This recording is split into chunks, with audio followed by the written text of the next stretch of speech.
Hello everyone. आज की video में हम ये सीखेंगे कि जीएसटी-R1 रिटर्न कैसे फाइल करी जाती है।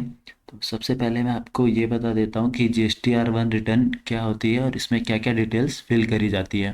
देखिए, जीएसटी-R1 रिटर्न एक फॉर्म होता है जिसमें कि आप एक पर्टिकुलर पीरियड में जो भी गुड्स और सर्विसेज सेल करते हैं उसकी डिटेल्स आपको फिल करनी होती है।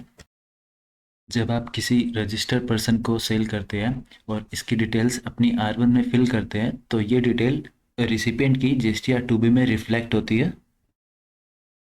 R1 में क्या क्या डिटेल्स फिल करी जाती है। देखिए, जनरली जो भी आपके सेल इन्वॉइसेस हैं वो, और जो भी आपने डेबिट और डेबिट क्रेडिट नोट इशू करे हैं वो डिटेल्स फिल करी जाती है। और आपको कोई सर्विसेज के लिए कोई एडवांस रिसीव हुआ है उसका एडजस्टमेंट वो जीएसटी-R1 रिटर्न में आप रिपोर्ट करते हैं।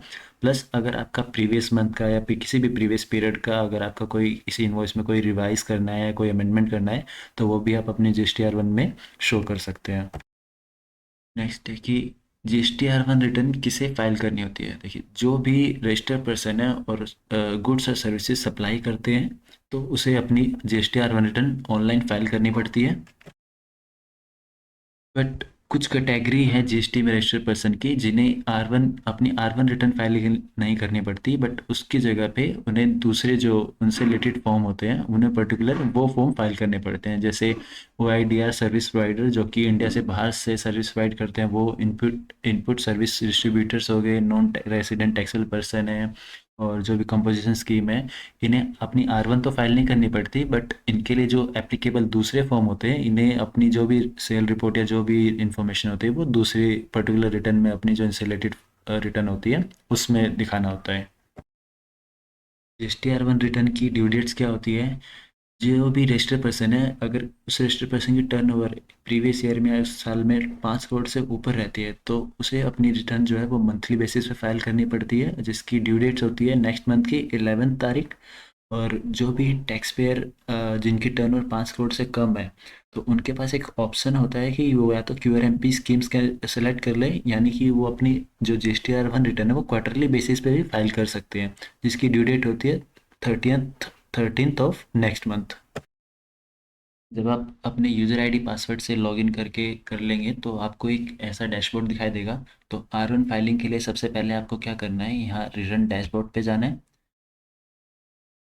उसके बाद आपको यहाँ से अपने पीरियड सेलेक्ट कर लेना है कि जिस मंथ के आप रिटर्न फाइल करना चाहते हैं, और आपको यहाँ से सर्च पे क्लिक करना है।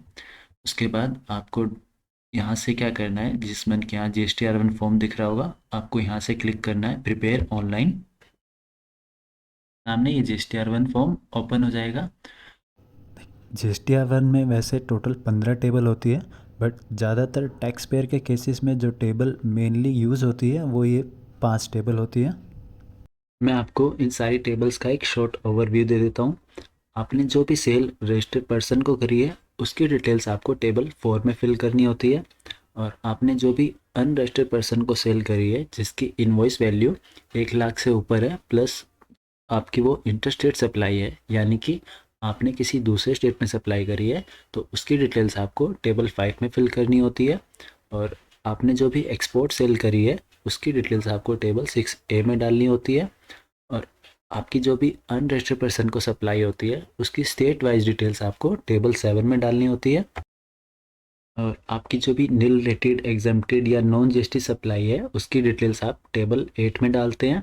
और आपने जो भी क्रेडिट नोट्स या फिर डेबिट नोट इशू करे हैं, चाहे वो अनरजिस्टर्ड पर्सन को करें या फिर अनरजिस्टर्ड पर्सन को, तो उसकी डिटेल्स आपको टेबल 9 में डालनी होती है। और आपको किसी सर्विसेज के अगेंस्ट एडवांस रिसीव हुआ है तो उसकी डिटेल्स आप टेबल 11A में दिखाते हैं। और एडवांस से रिलेटेड जो भी एडजस्टमेंट्स होती है उसकी डिटेल्स आप टेबल 11B में दिखाते हैं। और आपकी जो भी आउटवर्ड सप्लाई होती है उसकी HSN वाइज समरी आपको टेबल 12 में शो करनी होती है। और टेबल 13 में आप डॉक्यूमेंट वाइज समरी दिखाते हैं।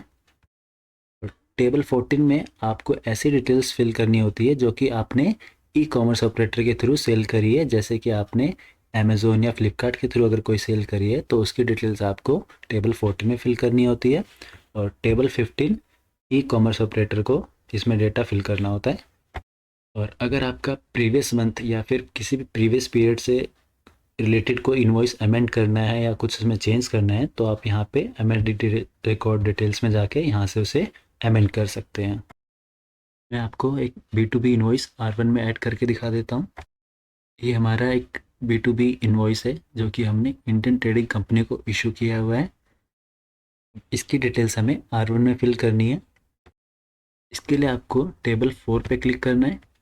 उसके बाद आपको यहाँ पे ऐड रिकॉर्ड पे क्लिक करना है और आपको यहाँ पे रिसिपिएंट का जीएसटी नंबर डालना है। जैसे आप जीएसटी नंबर डालेंगे तो यहाँ आपको आपको ऑटोमेटिकली रिसिपिएंट का नेम शो कर देगा। उसके बाद आपको यहाँ पे इनवॉइस नंबर फिल करना है। उसके बाद इनवॉइस डेट एंड देन आपको यहाँ पे टोटल इनवॉइस वैल्यू फिल करनी है। और उसके बाद नीचे आप देखेंगे तो यहाँ पे अलग अलग रोज दे रखी है जिसमें अलग अलग रेट दे रखे हैं। तो आपकी जो भी सप्लाई जिस भी रेट में फॉल करती है आपको उसी रो में फिल करना है। जैसे हमारी जो सप्लाई है इनवॉइस में वो 18% में फॉल करती है तो हमें उसकी टैक्सेबल वैल्यू यहाँ पे शो करनी है। हमारी टैक्सेबल वैल्यू 1,00,000 रुपए, तो इसने ऑटोमेटिकली जिसकी जीएसटी यहाँ पे पिक कर लिया और हमें यहाँ नीचे आके इस पे सेव पे क्लिक कर देना है। आपका इनवॉइस R1 में सेव हो जाएगा। फिर आप यहाँ बैक पे क्लिक करके इसे यहाँ से चेक कर सकते हैं। देखिए ये आपका इनवॉइस यहाँ पे R1 में सेव हो चुका है। अब मैं आपको एक एक्सपोर्ट का इनवॉइस भी ऐड करके दिखा देता हूँ। ये एक्सपोर्ट का इनवॉइस है, देखिए, जो कि 1,000 USD का है और ये अंडर एलयूटी इशू किया गया है। इसको R1 में ऐड करने के लिए हमें टेबल 6A में ऐड कर आना है। उसके बाद यहाँ पे हमें ऐड रिकॉर्ड में क्लिक करना है और यहाँ पे हमें उसका इनवॉइस नंबर डालना है और इसकी इनवॉइस डेट डालनी है। और देखिए सर्विसेज के केस में कोई पोर्ट कोड या शिपिंग बिल तो नहीं होता है, इसलिए इसे ब्लैंक छोड़ देंगे और हमें टोटल इनवॉइस वैल्यू डालनी है। देखिए, अगर आपकी एक्सपोर्ट जो है वो विद पेमेंट ऑफ टैक्स है तो आप उसे यहाँ से with payment of tax select कर सकते हैं। और अगर आप एक्सपोर्ट एलयूटी के अंडर कर रहे हैं तो आप उसे without payment of tax select कर सकते हैं यहाँ से। और उसके बाद आपको यहाँ पे टैक्सेबल जो भी आपकी वैल्यू इनवॉइस की वो डाल देनी है और उसके बाद आपको यहाँ पे सेव पे क्लिक कर देना है। ये देखिए ये इनवॉइस भी आपका यहाँ पे R1 में सेव हो जाएगा। ये देखिए ये हमारा एक्सपोर्ट का इनवॉइस यहाँ पे सेव हो चुका है R1 में। तो आपकी अगर कोई B2C यानी अनरजिस्टर्ड सप्लाई है तो उसको आपको कैसे डालना है, उसके लिए आपको टेबल 7 में आ जाना है। आपको ऐड रिकॉर्ड पे क्लिक करना है। सपोज़ आपकी कोई सप्लाई है जो कि दिल्ली में ही है और आपको टैक्सेबल वैल्यू आपकी है 10,000 रुपये। तो और उसका जैसे आप रेट सेलेक्ट करेंगे 18%, तो ऑटोमेटिकली वो यहाँ पे जीएसटी ले लेगा और आप यहाँ पे सेव पे क्लिक कर देंगे और रिकॉर्ड सेव हो जाएगा। ये देखिए हमारी ये B2C सेल टेबल 7 में सेव हो चुकी है। टेबल 7 में हम जो भी B2C सेल्स दिखाते हैं वो हम इनवॉइस लेवल पे नहीं दिखाते हैं। हमें वो जो भी हम हमारी अनरजिस्टर्ड पार्टी को सेल होती है वो हमें स्टेट वाइज सेल दिखानी होती है। यानी हमने एक स्टेट में जितनी भी सेल करी है अनरजिस्टर्ड पर्सन को वो हमें टोटल करके यहाँ पे टेबल 7 में शो करना होता है। अगर आपकी कोई नील रिलेटेड एग्जेम्प्टेड सप्लाई है तो आप यहाँ पे टेबल 8 में आके यहाँ पे आप पर्टिकुलर नील रिलेटेड एग्जेम्प्टेड और नॉन जीएसटी उसके अकॉर्डिंग उसी कॉलम में शो कर सकते हैं। अगर आपने कोई डेबिट नोट या क्रेडिट नोट इशू कर रखा है तो उसको दिखाने के लिए आप यहाँ पे टेबल 9 में आ सकते हैं और उसके बाद आपको यहाँ पे ऐड रिकॉर्ड पे क्लिक करना है। उसके बाद आप उसकी अकॉर्डिंगली डेबिट नोट या क्रेडिट नोट की डिटेल्स यहाँ पे डाल के फिल कर सकते हैं। और अगर आपका वो डेबिट नोट है तो आपको यहाँ से डेबिट नोट सेलेक्ट करना पड़ेगा और अगर आपका क्रेडिट नोट है तो आपको यहाँ से क्रेडिट नोट सेलेक्ट करके उसकी डिटेल डाल के आपको यहाँ से सेव करना होगा।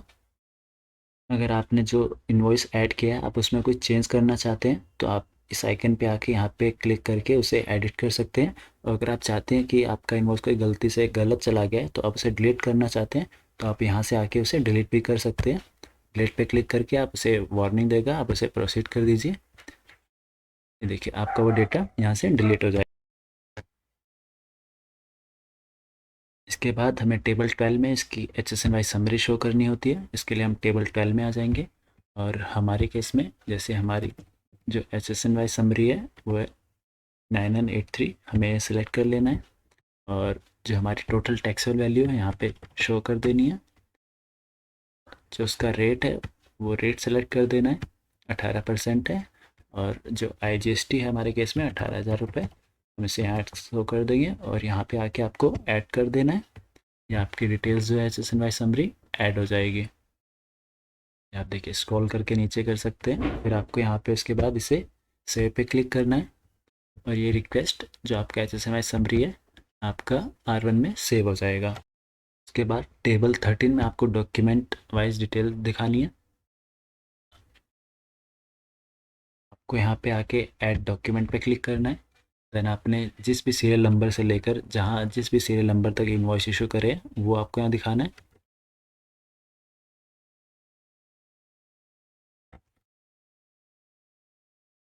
हमारे केस में एक ही इन्वॉइस है तो हम यहीं से इसे from this serial number two this serial number show कर देंगे। और टोटल इन्वॉइस हमने जो इशू करा है वो 1 है और जो हमारे कैंसिल इन्वॉइस है वो 0 है। तो यहाँ पे नेट इशू डॉक्यूमेंट आ जाएगा 1। फिर आपको यहाँ सबसे नीचे आना है। देन आपको यहाँ पे सेव पे क्लिक कर देना है। आपका रिकॉर्ड सेव हो जाएगा। उसके बाद आपको जनरेट समरी पे क्लिक करना है। समरी जनरेट होने के बाद आपको यहाँ पे नीचे आना है।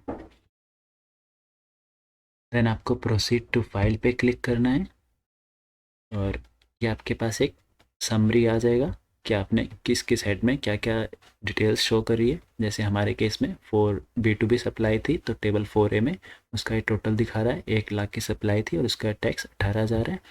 आप ऐसे ही अपनी यहाँ समरी चेक कर सकते हैं। स्क्रॉल करके आप नीचे आ जाएंगे। के बाद आपको यहाँ पे फाइल स्टेटमेंट पे जाके अपनी R1 आप फाइल कर सकते हैं। हमारे केस में ये अभी इनेबल नहीं है क्योंकि ये नवंबर की रिटर्न है और आज हम 30 तारीख को कर रहे हैं। ये दिसंबर में जाके जब 1 दिसंबर आ जाएगा उसके बाद ये ऑटोमेटिकली इनेबल हो जाएगा।